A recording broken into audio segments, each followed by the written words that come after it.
ఎన్నికల సంఘం దగ్గర 6,210 పొలిటికల్ పార్టీస్ రిజిస్టర్ అయినాయి సార్. కొత్తగా కాక్రోచ్ జనతా పార్టీ వచ్చినా, కాక్రోచ్ ఎర్తువాం పార్టీ వచ్చినా, లేకపోతే ఇంకా తమిళ్ తిరువక్క వనక్కం అని ఇంకో పార్టీ వచ్చినా వీ డోంట్ మైండ్ అన్న. 6,210 పార్టీలతో పాటు ఇంకో 4 పార్టీలు కొత్తగా రిజిస్టర్ అయినా మాకేం అభ్యంతరం లేదు. ఈ దేశంలో నరేంద్ర మోడీ గారికి యువతతో ఉన్నంత కనెక్టివిటీ కానీ, నరేంద్ర మోడీ గారు అడ్రస్ చేసినంత గొప్పగా సమస్యలను అడ్రస్ చేసేటువంటి పార్టీ కానీ, నాయకుడు కానీ ఈ దేశంలో లేరని మేము అనుకుంటా ఉన్నాం. Let the cockroach Janata party let the cockroach Janata party come before the public. Address చేయనియండి. రేపు వస్తామన్నారు, ధర్నా చేస్తామన్నారు. తప్పకుండా వాళ్ళు రేజ్ చేసినటువంటి అంశాలు ఒకవేళ నిజంగా ఈ దేశ యువతకు సంబంధించిన అంశాలైతే 100% మాకు ఇంకా 3 సంవత్సరాలు ఉందన్న. తప్పకుండా we will address those issues. మేము ప్రతి 5 సంవత్సరాలకి పరీక్షకు సిద్ధంగా ఉన్నాం. మేము చేసిన పనిని ప్రోగ్రెస్ కార్డు రూపంలో ప్రజల ముందు ఉంచుతున్నాం. Let the public decide. దాన్ని ఎదుర్కోవడానికి మేము సిద్ధంగా ఉన్నాం. ఇక పవన్ కళ్యాణ్ అంశం. Pawan Kalyan is a part and parcel of NDA.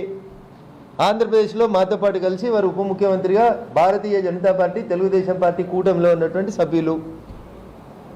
ఎవరైనా ఎక్కడైనా పోటీ చేయొచ్చు, ఎవరైనా ఎక్కడైనా మీటింగ్లు పెట్టుకోవచ్చు, ఎవరైనా ప్రెస్ మీట్లు పెట్టుకోవచ్చు. చంద్రశేఖరరావు గారు పోయి రోజా ఇంట్లో భోజనం చేసినాక మీడియాతో మాట్లాడుతూ రాయలసీమని రతనాల సీమగా మారుస్తా అన్నాడు. నేను కావాలంటే క్లిప్పింగ్స్ పంపిస్తా. మా చెల్లె కుడి పక్కన ఉంది, ఇంకొకరు ఎవరో ఎడమ పక్కన ఉన్నారు, రోజా గారు ఎడమ పక్కన ఉన్నారు. మరి ఆ రోజు ఎందుకు యాదికి రాలేదు కవిత గారు? నాయన మనం బీఆర్ఎస్ పెట్టొద్దు, పక్క రాష్ట్రాలలో పోటీ చేయొద్దు చెప్పిందా మరి కవిత? మన పైసలు తీసుకుపోయి పంజాబ్లో చెల్లని చెక్కులు ఇచ్చిన రోజు, నేను ఓడిపోయిన ఈ దీదీ దగ్గరికి పోయిన రోజు హెలికాప్టర్లో ఇదే చెల్లి ఉండాడు. బీఆర్ఎస్ని విస్తరిస్తామని పక్క రాష్ట్రాలకు తిరిగినప్పుడు ఇదే కవితమ్మ పక్కన ఉండే కేసీఆర్ గారి పక్కన. సో ఆ రోజు కూడా చెప్పాల్సింది, నాయన మనం ఒక చిన్న పార్టీ, ఒక ప్రాంతానికి పరిమితమైన పార్టీ, పక్క రాష్ట్రాలకు పోవద్దు అని చెప్పాలి. సో మీరు చేస్తే రాజకీయం ఎట్లయితుంది? పవన్ కళ్యాణ్ గారు వచ్చి ఒక మీటింగ్ పెడితే దాంట్లో ఇంత గొడవలు చేయాల్సిందేమో.